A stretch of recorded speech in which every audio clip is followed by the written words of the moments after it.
Vous êtes-vous déjà imaginé que les règles du temps que nous suivons aujourd'hui pourraient être complètement différentes? Imaginez que vous avez trouvé un livre si ancien, daté de 1775, qui révèle un secret incroyable et inattendu. Ce livre est une Bible, mais ce n'est pas seulement un recueil d'histoires anciennes. Il ouvre une fenêtre sur un monde de règles temporelles que vous ne connaissiez probablement pas. Devinez quoi? Mars était considéré comme le premier mois de l'année, et le dimanche était en réalité le premier jour de la semaine. De plus, ce livre intrigant présente un calendrier avec un total de 13 mois. Oui, vous avez bien entendu.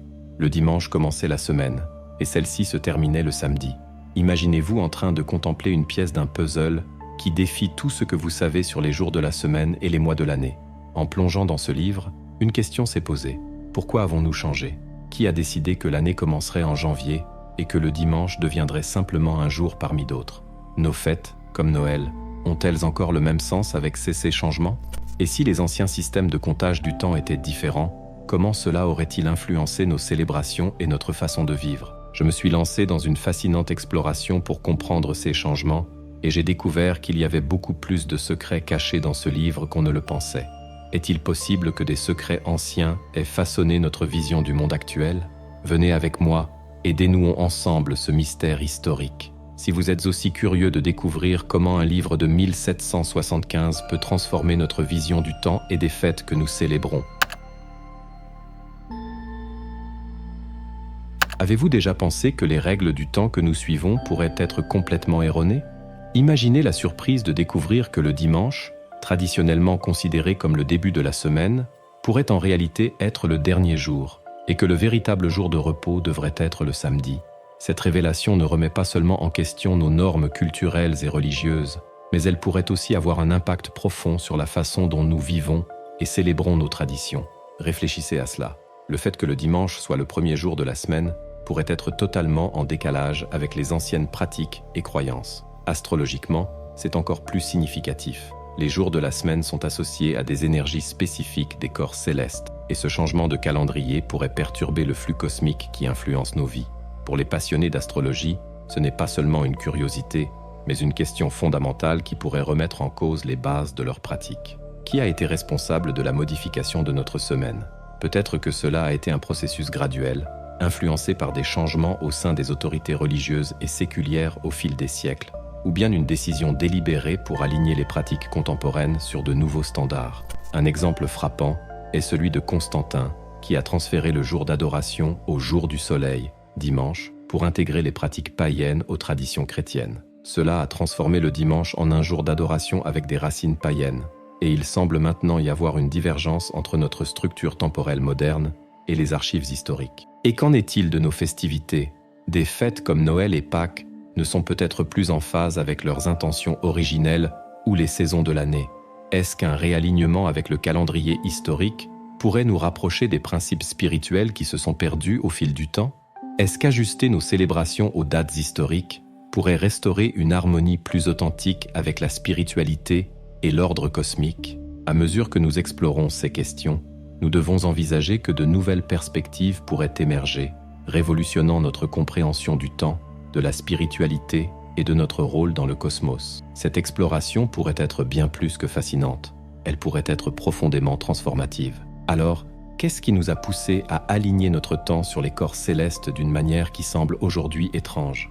Et si les cycles lunaires et les positions des planètes avaient un impact plus profond sur notre histoire que nous ne l'imaginons? Pourquoi Noël est-il célébré le 25 décembre et non à une autre date? Célébrons-nous vraiment nos fêtes religieuses au bon moment? Imaginez que notre calendrier soit complètement différent de celui que nous connaissons aujourd'hui. La Bible de 1775 nous en donne un aperçu. Elle décrit un calendrier qui commence en mars et qui compte 13 mois. Ce n'est pas seulement curieux, c'est comme une fenêtre sur le passé, montrant comment nos ancêtres comprenaient le temps et sa relation avec l'univers. Autrefois, les calendriers ne servaient pas seulement à marquer les jours, comme nous le faisons aujourd'hui. Ils étaient profondément liés au mouvement du soleil, de la lune et des étoiles. Les civilisations anciennes portaient une grande attention au ciel. Un exemple célèbre est Stonehenge, qui a été construit de manière à s'aligner avec les solstices, ces jours spéciaux où le soleil est au point le plus haut ou le plus bas dans le ciel. Maintenant, si le nouvel an commençait en mars, comme le suggère cette Bible, Cela coïnciderait avec l'équinoxe de printemps, un moment d'équilibre parfait entre le jour et la nuit. De nombreuses cultures considéraient cela comme un symbole de renouveau et de recommencement. Cela nous fait penser que les gens de cette époque étaient plus connectés à la nature, organisant leur vie en fonction des cycles naturels, tels que les équinoxes et les solstices, qui étaient très importants pour les sociétés agricoles. De plus, un calendrier de 13 mois pourrait être plus en phase avec les cycles lunaires. Des cultures anciennes, comme celle des Hébreux, utilisaient des calendriers basés sur les phases de la Lune. C'est eux qui aboutissaient à des années de 12 ou 13 mois pour rester alignés avec l'année solaire. Ce système était profondément lié aux changements d'énergie qui se produisent à mesure que la Lune change de phase, influençant tout, des récoltes au comportement humain. Alors, cette Bible n'est pas simplement un vieux livre. Elle nous montre comment nos ancêtres percevaient le monde et comment ils tentaient de vivre en harmonie avec l'univers. Réfléchissons ensemble. Saviez-vous que la manière dont nous organisons la semaine et les jours est liée aux planètes dans le ciel? C'est quelque chose que les gens ont observé et respecté tout au long de l'histoire. La semaine de 7 jours, que nous utilisons encore aujourd'hui, est en réalité basée sur les 7 planètes que les anciens connaissaient. Chaque jour de la semaine est associé à l'une de ces planètes, et cela continue d'influencer nos vies. Maintenant, quand la Bible de 1775 place le dimanche comme le premier jour de la semaine, ce n'est pas un hasard. Le Soleil, qui est le centre de notre système solaire, est l'étoile la plus importante. Et c'est pourquoi il est logique que le jour du Soleil, ou dimanche, soit le premier. Mais cette Bible n'est pas seulement une curiosité. Elle nous montre comment les gens d'autrefois accordaient de l'importance aux énergies cosmiques et aux planètes. Cela nous amène à réfléchir à la manière dont cet alignement influençait la vie sociale, les pratiques religieuses et même la façon dont les gens percevaient le monde à l'époque. Et quand on parle de tradition, Noël est un excellent exemple de la façon dont les anciennes fêtes païennes ont été intégrées au christianisme. Saviez-vous que Noël, que nous célébrons le 25 décembre, a été fixé à cette date pour coïncider avec le festival romain de Saturnale et le solstice d'hiver? Ces fêtes païennes étaient pleines de réjouissances et de célébrations du retour du soleil, quelque chose de très important pour les peuples anciens. L'Église, en choisissant cette date pour la naissance de Jésus, voulait probablement faciliter la conversion des païens en leur permettant de conserver leurs traditions, mais avec une nouvelle signification chrétienne. Mais Jésus est-il réellement né le 25 décembre? Eh bien, beaucoup de chercheurs pensent que non. La Bible ne nous donne pas de date précise, et certaines études suggèrent que Jésus pourrait être né au printemps, une période où les bergers veillaient sur leurs troupeaux la nuit, ceux qui ne seraient pas arrivés en plein froid de décembre. Parlons de quelque chose de curieux. Saviez-vous que la date de Pâques est déterminée par le cycle de la Lune et est alignée avec la Pâque juive? Cela signifie que cette importante célébration chrétienne est directement liée au mouvement céleste. Mais qu'en est-il de Noël? Pourquoi ne suit-il pas le même principe? Il semble que les premiers dirigeants de l'Église étaient plus intéressés à choisir une date symbolisant la lumière triomphant des ténèbres, associant la naissance de Jésus à une période de renouveau et de nouveaux commencements. Le choix de célébrer la naissance de Jésus en décembre n'a pas été fait par hasard. L'empereur Constantin a modifié la date pour qu'elle coïncide avec des festivals païens comme celui de Tammuz, une figure mythologique qui, selon la légende, est morte le 23 décembre. Il était communément admis que Nimrod, le père de Tammuz, renaîtrait à travers son fils, et l'anniversaire de Tammuz était célébré le 25 décembre avec la tradition de monter un arbre. Cette tradition de décorer un arbre à Noël a des racines très anciennes. Dans le livre du Deutéronome 16-21, il y a un passage qui déconseille de planter des arbres comme image à côté de l'autel de Dieu. La pratique de décorer des arbres pourrait trouver ses origines dans ces anciennes traditions païennes qui ont été progressivement incorporées aux célébrations chrétiennes au fil du temps. Tammuz croyait que, pour renaître comme son père Nimrod, il devait trouver un arbre dans la forêt, le couper et le décorer. Les boules que nous utilisons aujourd'hui pour décorer nos sapins de Noël avaient un tout autre sens dans ce contexte ancien. Dans le livre de Jérémie, il y a un avertissement contre ces pratiques. Ne suivez pas les coutumes des païens, ils coupent un arbre dans la forêt et le décorent avec de l'argent et de l'or. La Bible de 1775, avec son ancien calendrier, nous invite à reconsidérer ces dates et traditions que nous suivons encore aujourd'hui. Peut-être que la véritable naissance de Jésus a eu lieu au printemps, si nous tenons compte d'un calendrier plus en phase avec l'histoire. Il ne s'agit pas seulement de corriger des dates, c'est une occasion de réexaminer le symbolisme spirituel et astrologique qui est profondément lié à l'histoire de Noël. Réfléchissons ensemble à quelque chose d'intéressant. Le printemps, cette saison où tout commence à refleurir, est le symbole parfait d'un nouveau départ. C'est le moment où la terre se réveille du froid de l'hiver et où les animaux, comme les agneaux, commencent à naître. Curieusement, cela se relie à l'histoire biblique des bergers qui veillaient sur leurs troupeaux la nuit où Jésus est né. Est-ce que cela pourrait suggérer que Jésus est né au printemps? En y réfléchissant, les choses deviennent encore plus intrigantes lorsque nous regardons le zodiaque.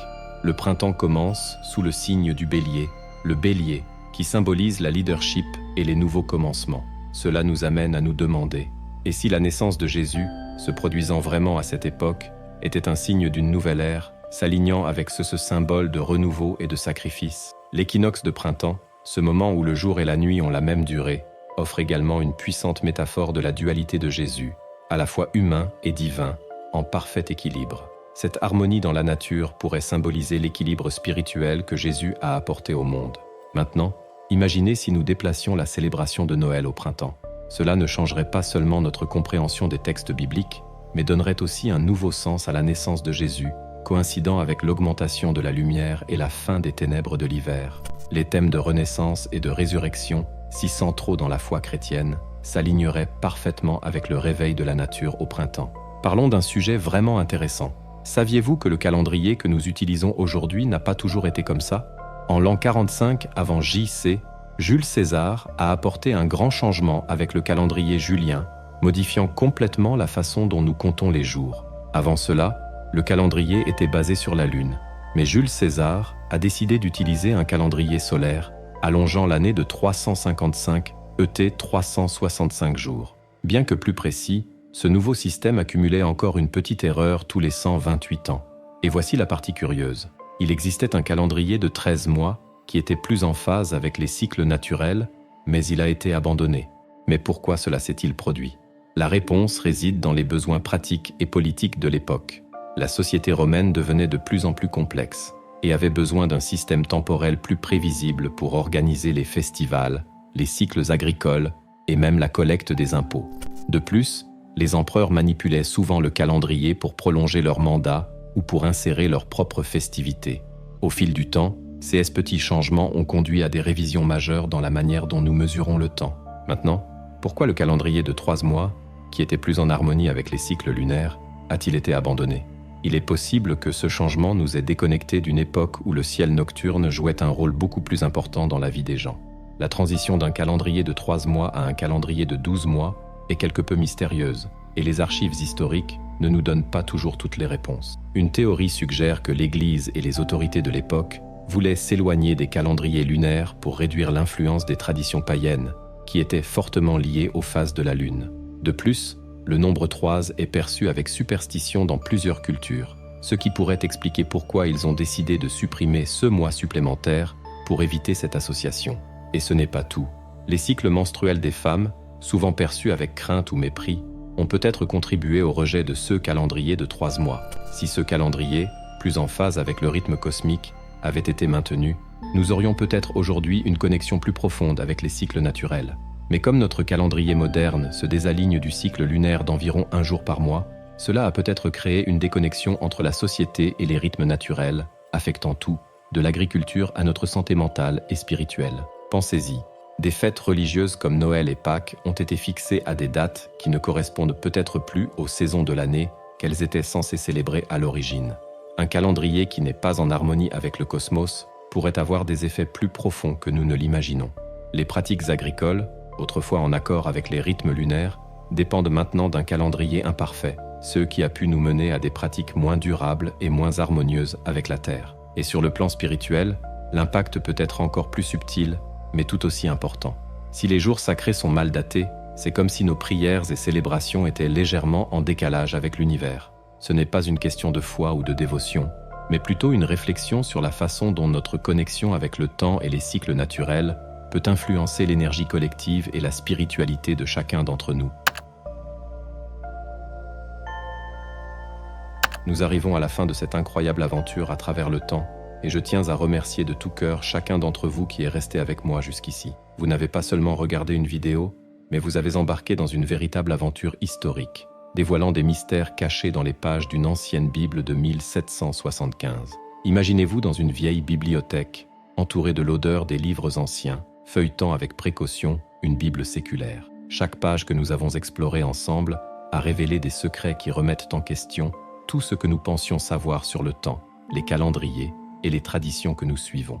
Et tout cela a été possible grâce à vous, qui avez été ici, curieux et attentifs. Tout comme les grands érudits du passé, qui ont consacré leur vie à percer les mystères de l'univers, vous, en restant jusqu'à la fin, avez démontré une incroyable soif d'apprendre et de remettre en question les vérités que nous tenons pour acquises. Vous êtes les explorateurs modernes, prêts à défier l'ordre établi et à ouvrir de nouvelles portes vers la connaissance. Rappelez-vous, tout ce que nous avons vu aujourd'hui, de la façon différente de compter les mois à la réorganisation des jours de la semaine, n'est pas seulement une curiosité historique. C'est une invitation à réfléchir sur la manière dont nos vies sont connectées au cosmos et comment comprendre le passé peut éclairer notre chemin vers l'avenir. Si ce voyage a suscité de nouvelles questions en vous, sachez que ce n'est que le début.